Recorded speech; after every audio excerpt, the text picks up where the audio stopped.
Subscribe to our YouTube channel for latest update and follow us on Instagram and Facebook. Hello, welcome to Vidyapeeth channel. This is Sonia Sharma और आज हम discuss करने जा रहे हैं class 10th का chapter number 8 that is introduction to trigonometry की exercise 8.2 का क्वेश्चन नंबर 1, जिसमें हमें जो है वो साइन कॉस टेन वगैरह के डिफरेंट एंगल्स की वैल्यू फाइंड आउट करनी है। और ये एंगल्स हम कैसे फाइंड आउट करते हैं ये हम प्रीवियस वीडियो में बहुत अच्छी तरह डिस्कस कर चुके हैं। हमने टेबल बनाना सीखा था, हमने इसका शॉर्टकट मेथड सीखा था using our fingers, how we find the value of angles और कंप्लीमेंट्री एंगल्स। तो थोड़ा सा मैं प्रीवियस जो कंसेप्ट है उसको थोड़ा सा रिवाइज करवा दूं जिन्होंने वो वीडियो नहीं देखी है। तो हमने उसमें सीखा था कि हम जो है वो अपनी फिंगर्स यूज करते हैं, जिसमें हम जो पाम साइड है वो अपने फेस की तरफ करते हैं। और यहाँ पे ट्रिग्नोमेट्रिक में जो एंगल है दैट इज 0, 30, 45, 60 एंड 90 डिग्री की वैल्यूज हम फाइंड आउट करते हैं।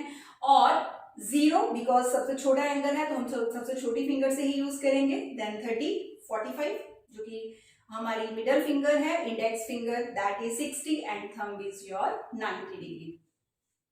तो चलिए सीखते हैं कि कैसे हम इनको यूज करेंगे इन क्वेश्चंस को फाइंड आउट करने के लिए। देखिए क्वेश्चन नंबर 1 है आपके पास sine 60 cos 30 plus sine 30 cos 60। तो देखिए साइन 60 की वैल्यू निकालनी है और साइन हमारे पास है under root finger below upon 2। तो sine 60 0, 30, 45, 60 this is 60 and according to formula root fingers below, how many fingers below? 1, 2, 3, तो रूट 3, तो इट मीन साइन 60 आपके पास आ गया रूट 3 अपॉन 2। उसके बाद आते हैं cos 30। आप फॉर्मूला से भी निकाल सकते हो, लेकिन आपको याद होगा मैंने बताया था कि साइन कॉस टेन कॉट और सेक कोसेक ये एक दूसरे के कंप्लीमेंट्री एंगल्स होते हैं। तो अगर 60 का मैं कंप्लीमेंट्री एंगल बोलूं तो दैट इज द 30, राइट। तो इट मीन जो साइन 60 की वैल्यू होगी कॉस 30 की भी वही वैल्यू होगी। ठीक है जी। तो जिन्होंने वीडियो नहीं देखी है वो प्रीवियस वीडियोस में ये कंसेप्ट क्लियर कर सकते हैं। और फिर भी आप चेक करना चाहते हो तो हम ये वाला फॉर्मूला लगाकर चेक कर सकते हैं। कॉस हमें कितना निकालना है 30, that is 0, 30, how many fingers above? That is 3, तो रूट 3 अपॉन 2, राइट। तो यहां पे आपके पास आ गया रूट 3 अपॉन 2। चलिए आगे चलते हैं। आगे आपके पास प्लस का sign. Now sine 30, 0, 30, right. How many fingers below? Only 1, ठीक है। तो रूट 1 मीन्स ओनली 1/2।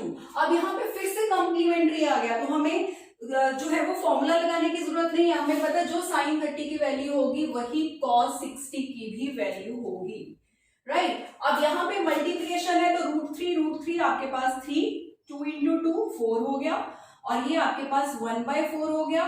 तो 3 + 1 that is 4/4, so answer is 1, right. So देखिए कितना आसान है फिंगर्स को यूज करके हमें एंगल्स की वैल्यू फाइंड आउट करना। चलिए एक क्वेश्चन और देखते हैं। आपके पास सेकंड पार्ट है यहाँ पे 2 tan square 45 plus cos square 30 plus sin square 60। तो अब आते हैं tan के पास। tan 45 बोला है तो 0, 30, 45, ठीक है जी। और फॉर्मूला है फिंगर्स बिलो, तो फिंगर्स बिलो कितनी है 2, फिंगर्स अबव भी कितनी है 2। तो सेम फिंगर है, जब हम रूट 2 अपॉन रूट 2 करेंगे तो ये कैंसिल हो जाएगा, आपके पास क्या बच जाएगा 1। तो इट मींस tan 45 की वैल्यू कितनी होती है 1, क्योंकि यहाँ पे स्क्वायर है तो हमने यहाँ पे स्क्वायर लगा दिया। नेक्स्ट है आपके पास cos 30, तो आप फॉर्मूला लगा के भी कर सकते हो, अदरवाइज अभी हमने वैल्यू ऊपर पुट की है cos 30 that is root 3/2 square and minus sine square 60। तो साइन 60 की वैल्यू भी जो कॉस की होगी वही होगी क्योंकि कंप्लीमेंट्री है, दैट इज रूट 3/2, ठीक है जी।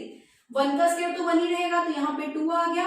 रूट 3 का स्क्वायर 3 हो जाएगा, 2 का स्क्वायर 4 हो जाएगा, यहाँ पे भी 3/4 हो जाएगा। एक प्लस के हैं एक माइनस के हैं तो ये कैंसिल हो गए and we get 2 as our answer, ठीक है जी। तो देखिए बहुत आसान है ये फिंगर्स के थ्रू इनकी वैल्यूज फाइंड आउट करना। तो चलिए अब थोड़ा सा आगे बढ़ते हैं क्वेश्चन नंबर 3 की तरफ। 3 सॉरी। तो अब हमारे पास यहाँ पे क्या है cos 45। तो cos 45 हम देखते हैं क्या होता है, देखिए 0 30 45 राइट। और cos हमने निकालना है तो cos का है fingers above, how many fingers above, that is 2। अब यहाँ पे देखिए cos 45 जब हम निकाल रहे हैं तो हमारी फिंगर्स ऊपर 2 आई और नीचे 2 है। ये जब टेबल बनाना सिखाया था तो उसमें भी मैंने बताया था। तो हम इसको कैसे करते हैं, जो डिनोमिनेटर में 2 है उसे हम ऐसे लिख सकते हैं √2 इंटू √2। तो ये आपका कैंसिल हो गया। तो cos 45 की वैल्यू हमारे पास आ गई 1/√2। तो हम डिनोमिनेटर में रूट की वैल्यू लेंगे इसमें, तो इसलिए हमारे पास cos 45 आ गया 1/√2। तो यहां पे हमने वैल्यू पुट की 1/√2। ठीक है जी। अब कुछ जो स्टूडेंट ऐसे होते हैं जिनको डबल फ्रैक्शन जो है वो सॉर्ट आउट करने में दिक्कत आती है, या उन्हें लगता है कि कैलकुलेशन जो है वो बीच में गलत हो जाती है या वो कंफ्यूज हो जाते हैं। तो सिंपल सी बात मैंने प्रीवियस वीडियोस में बताई थी कि अगर आपको ऐसा लगता है तो आप ये जो डिवाइड, इसको डिवाइड के साइन में कन्वर्ट कर लीजिए। ठीक है। अब आ जाता है जी हमारे पास सेक। अब सेक के तो हमने यहाँ पे फॉर्मूला नहीं लिखा है, तो पंडित जी के पास चलते हैं। जब भी कभी प्रॉब्लम में आते हैं तो सेक जो है वो किसका रेसिप्रोकल है, कॉस का। तो हम क्या करेंगे, cos 30 की वैल्यू निकालेंगे और फिर हम उसका क्या करेंगे, रेसिप्रोकल करेंगे। वैसे तो cos 30 की वैल्यू देखिए हमारे पास यहाँ पे है, दैट इज √3/2। ठीक है, जो कि हमने फाइंड आउट करी थी। तो अगर हम इसका रेसिप्रोकल करें √3/2 का तो क्या होगा, 2/√3। तो ये आपके पास आ गया 2/√3। अब आता है कोसेक। कोसेक जो है वो साइन का रेसिप्रोकल होता है। ठीक है, तो इट मींस अगर हम जो है वो साइन 30 की वैल्यू निकाल लेते हैं और फिर उसका रेसिप्रोकल कर लेते हैं।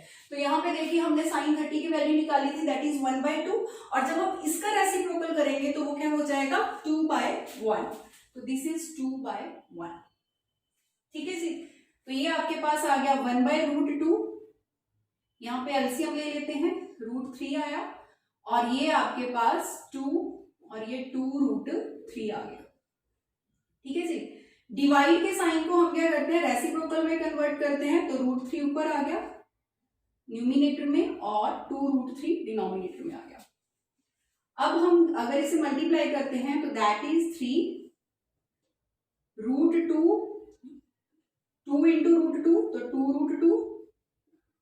ये ब्रैकेट के अंदर दोनों टर्म्स को मल्टीप्लाई करेगा। तो हमने ये पहले बहुत अच्छी तरह किया था कि रूट जो 2 है ये इरेशनल नंबर है, तो इरेशनल नंबर से ही मल्टीप्लाई करता है, रैशनल नंबर से नहीं करता। तो √2 इंटू √3 आपस में मल्टीप्लाई करेंगे तो √6 हो जाएगा।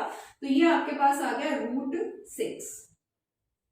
अब हमारे पास क्या है, डिनोमिनेटर में जो है वो इरेशनल नंबर आ गए और डिनोमिनेटर में से इरेशनल नंबर को हटाने के लिए हम क्या करते हैं, रैशनलाइजेशन करते हैं।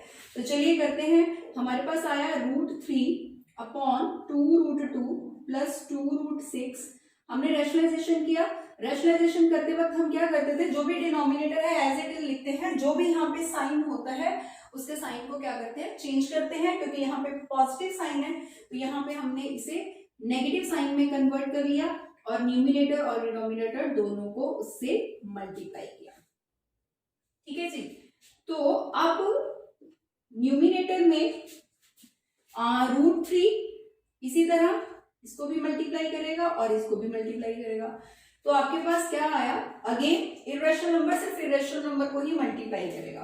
तो ये आपके पास आ गया 2 √3 into √2 that is √6। √3 into √6 that is √18। ठीक है जी। और डिनोमिनेटर में हमेशा की तरह आइडेंटिटी आपकी बनी a plus B into a minus B, that is a plus B into a minus B, जो कि हमारे पास होती है a² माइनस b²। तो चलिए नीचे आपके पास बन गया a की जगह आपके पास क्या है 2√2 माइनस b की जगह क्या है 2√6 का स्क्वायर। ठीक है जी। तो न्यूमिनेटर में तो हमारे पास एज इट इज आ गया। आप चाहो तो आप 2 कॉमन निकाल सकते, नहीं अभी नहीं। तो ये आ गया 2√6 माइनस 2√18 और डिनोमिनेटर में 2 का स्क्वायर करेंगे क्योंकि ये स्क्वायर इनसाइड जितनी भी टर्म है दोनों का है, और √2 का स्क्वायर करेंगे तो इंटू 2 हो जाएगा। इसी तरह 2 का स्क्वायर करेंगे 4 हो जाएगा, √6 का करेंगे तो आपके पास 6 आ जाएगा। ये आ गया 2√6। यहाँ पे हम 18 के फैक्टर बना लेते हैं ताकि कुछ अगर कॉमन निकल सकता है तो वो निकालते हैं 2 3 इंटू 3, राइट। और नीचे आपके पास आ गया 8 माइनस 24। तो ये आपके पास क्या आ गया 2√6। आप यहां पे देख सकते हो 3 कॉमन निकल रहा है तो 2 इंटू 3 और अंदर आपके पास बचा 2 और यहां पे आपके पास बच गया माइनस के 16।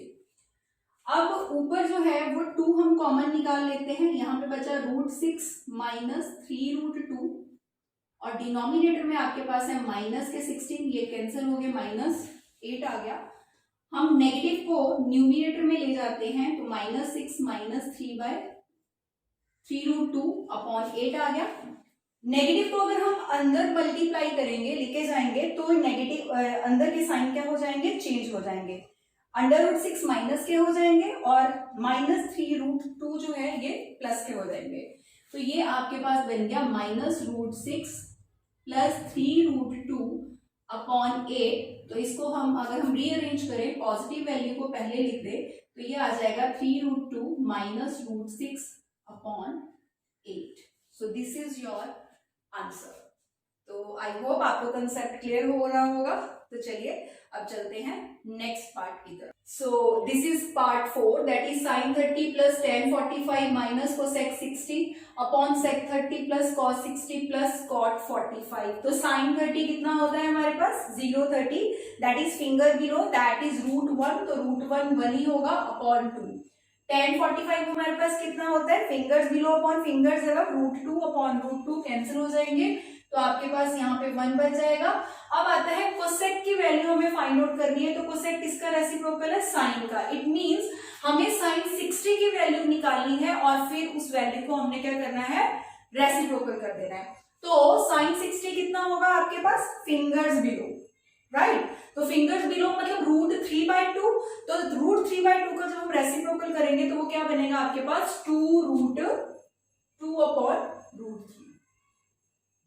ठीक है जी। अब हम यहाँ पे डिवाइड का साइन लगा देते हैं क्योंकि डबल फ्रैक्शन आ रहा है। अब आता है सेक। अब आप इस क्वेश्चन को जरा ध्यान से देखिए, आपको डिनोमिनेटर में वैल्यूज निकालने की जरूरत नहीं है, आप ऊपर ले चुके हो। कैसे, क्योंकि ये सारे जितने डिनोमिनेटर हैं ये कंप्लीमेंट्री हैं। देखिए सेक 30 किसका कंप्लीमेंट्री है, कोसेक 60 का। cos 60 किसका कंप्लीमेंट्री है, sin 30 का। cot 45 किसका कंप्लीमेंट्री है, tan 45 का। तो जब भी आप ट्रिगो के क्वेश्चन अटेम्प्ट करो, स्पेशली ये एंगल्स वाले, तो कंप्लीमेंट्री एंगल का ध्यान जरूर रखिएगा। तो इट मींस अगर मुझे sec 30 की वैल्यू पुट करनी है तो वो cosec 60 की हुई, दैट इज 2 अपॉन √3। उसके बाद आता है cos 60 कौन सी वैल्यू होगी, sin 30 की, दैट इज 1/2 और cot 45 कितना आएगा 1। ठीक है जी। अब हमने वैल्यूज पुट कर दी, अब हमारी सिंपल कैलकुलेशन रह गई।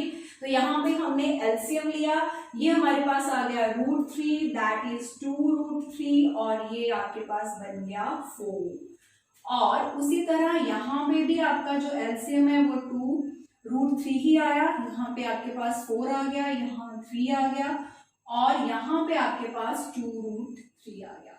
What is our next step, ये देखिए यहाँ पे ये लाइक टर्म है, √3 प्लस 2√3, तो √3 प्लस 2√3, तो it means here is a coefficient 1 plus 2। अगर आप √3 कॉमन निकालोगे तो 2 प्लस 1 कितना बन जाएगा 3√3। ठीक है जी। तो इट मींस ये ऐड हो गया और ये आपके पास बन गया 3√3 माइनस 4 अपॉन 2√3 डिवाइड, यहां पे भी ऐसे ही हुआ। ठीक है, ये देखिए ये सेम वही टर्म है, तो ये बन गया 4 प्लस 3√3 अपॉन 2√3। अब नेक्स्ट स्टेप हमारा क्या है, डिवाइड के साइन को मल्टीप्लाई में कन्वर्ट करना, और उसके लिए हम क्या करते हैं, आपको रेसिप्रोकल करना पड़ता है। तो 2√3 अपॉन 4 प्लस 3√3, ये कैंसिल हो गया। आपके पास क्या बचा, आपके पास बचा 3√3 माइनस 4 अपॉन 4 प्लस 3√3। और जब डिनोमिनेटर में हमारे पास इरेशनल नंबर आ जाता है तो हम क्या करते हैं, रैशनलाइजेशन करते हैं। तो चलिए रैशनलाइजेशन करते हैं। -4 अपॉन 4 प्लस 3√3 इंटू 4। रैशनलाइजेशन करते हुए क्या करते हैं, डिनोमिनेटर में जो साइन होता है वो साइन हम चेंज कर देते हैं। तो ये आपके पास आ गया। अब ऊपर आप क्या करोगे, ये दोनों आपस में मल्टीप्लाई करेंगे। तो यहाँ रफ में हम करके देखते हैं। देखिए 3√3 माइनस 4 इंटू आपके पास है 4 माइनस 3√3। तो इनको मल्टीप्लाई करते वक्त हम क्या करेंगे, किसी एक ब्रैकेट को ब्रेक करेंगे और दूसरी ब्रैकेट को एज इट इज करेंगे। तो मान लीजिए मैं फर्स्ट ब्रैकेट को ब्रेक कर रही हूं और सेकेंड वाली ब्रैकेट जो थी उसको मैंने एज इट इज रखा। नेक्स्ट नंबर लिख रही हूं विद साइन -4 4 माइनस 3√3। ठीक है जी। अब वही पुराना तरीका, ये जो है वो इनसाइड दोनों टर्म्स को मल्टीप्लाई करेगा, रैशनल रैशनल को करेगा, इरेशनल इरेशनल को करेगा। तो यहाँ पे 3 इंटू 4 12 आ गया, √3 एज इट इज आ गया। 3 ने 3 से मल्टीप्लाई किया 9 आ गया। इरेशनल नंबर में इरेशनल नंबर मतलब √3 इंटू √3 करेगा तो वो आपके पास 3 आ जाएगा। अगेन ये मल्टीप्लाई करेगा 4 4 द 16 माइनस 4 3 द 12√3। अब ये कितना बन गया आपके पास, 12√3 माइनस 27 माइनस 16 माइनस, ये देखिए यहाँ पे ब्रैकेट के बाहर माइनस का साइन था तो अंदर के साइन क्या हो जाने थे, चेंज हो जाने थे। तो ये आपके पास क्या बन गया, 12√3 दैट इज 24√3 और ये आपके पास कितना बन गया 343। सो ऊपर न्यूमिनेटर को सॉर्ट आउट करके हमारे पास 24√3 माइनस 43 आएगा और डिनोमिनेटर में हमेशा की तरह आपकी क्या आइडेंटिटी लगेगी, that is a plus B into A minus B means A square minus B square. तो A square minus B square. ठीक है जी। तो न्यूमिनेटर तो हमने सॉर्ट आउट कर लिया, 24√3 माइनस 43 और यहाँ पे क्या आ गया 16, 3 का स्क्वायर 9, √3 का 3, 24√3 माइनस 43 अपॉन 16 माइनस 27। तो ये आपके पास आ गया 24√3 माइनस 43 अपॉन माइनस 11। तो पिछले क्वेश्चन की तरह नेगेटिव हम न्यूमिनेटर में ले जाते हैं। तो ये आपके पास जब मल्टीप्लाई करेगा तो साइन चेंज कर देगा, 43 प्लस के हो जाएंगे, 24√3 नेगेटिव के हो जाएंगे। So in this way we get our answer. ठीक है जी। अब चलते हैं नेक्स्ट पार्ट की तरफ। क्या बोला है उसमें आपके पास गिवन है 5 into cos 60। This is cos 60। ठीक है। हाउ मेनी फिंगर्स है, दैट इज 1। तो √1 तो 1 ही होगा, तो ये आपके पास आ गया 1/2 स्क्वायर प्लस 4। अब आपके पास आता है sec। तो sec किसका रेसिप्रोकल है, cos का। इट मींस हमें cos 30 की वैल्यू निकालनी है और फिर उसका रेसिप्रोकल कर देना है। ठीक है जी। तो cos 30 हमारे पास कितना होगा, this is cos 30 fingers above that is √3/2। ठीक है। तो √3/2 का अगर हम रेसिप्रोकल करेंगे तो क्या बन जाएगा 2√3 स्क्वायर और tan 45 again √2 cancel that is 1 square. ठीक है जी। अगेन डिवाइड का साइन लगा लीजिए, साइन स्क्वायर 30। तो अभी हमने साइन 30 की वैल्यू निकाली थी, दैट इज 1/2। तो ये 1/2 का स्क्वायर हो गया आपके पास। ठीक है जी। और प्लस cos 30। तो cos 30 कितना होगा 030 that is cos 30 fingers above. अभी हमने निकाला था इसके लिए कोसेक के लिए। तो cos 30 आपके पास आ गया √3/2। ठीक है जी। तो ये हमने वैल्यूज इसकी पुट कर ली। तो चलिए सॉर्ट आउट करते हैं। ये आ गया 5 इंटू 1/4, ये आपके पास आ गया 4, 2 का स्क्वायर 4, √3 का 3 माइनस 1/1 ठीक है जी, इसे एक ब्रैकेट में ले लेते हैं और ये डिवाइड में आपके पास आ गया 1/4 प्लस 3/4, तो ये आपके पास बन गया 5/4, 16/3 माइनस 1/1, और यहाँ पे अगर आप देखिए तो ये आपके पास 4/4 हो गया, तो ये कैंसिल हो गया, तो इट मीन्स आपके पास रिमेनिंग क्या बचा 1। अब यहाँ पे हम क्या करते हैं, एलसीएम लेते हैं, 4 3 था तो यहाँ पे 15 आ गया, यहाँ पे 64 आ गया और यहाँ पे -12 आ गया। डिनोमिनेटर लिखने की जरूरत नहीं है क्योंकि वो 1 है, तो अगर हम इसको सॉर्ट आउट करें तो ये हमारे पास कितना बन गया 79 माइनस 12/12। तो प्लीज 12 को 12 से नहीं काटना क्योंकि कुछ बच्चे ऐसा करते हैं, कैंसिल कर देते हैं। तो ये हमारे पास कितना आ गया 7 और 67/12। So in this way we get our answer. तो आपने देखा फिंगर्स को यूज करके कितना स्मूथली, कितना इजीली हम इन ट्रिग्नोमेट्रिक एंगल्स की जो है वो वैल्यू फाइंड आउट कर सकते हैं। तो आई होप आप सबको ये कंसेप्ट क्लियर हो गया होगा। तो प्लीज वीडियो को लाइक करना नहीं भूलना है, चैनल को सब्सक्राइब नहीं करना भूलना है, और नेक्स्ट क्वेश्चंस के सभी पार्ट्स के साथ अगली वीडियो में जल्दी मिलते हैं। So till then take care, all the best.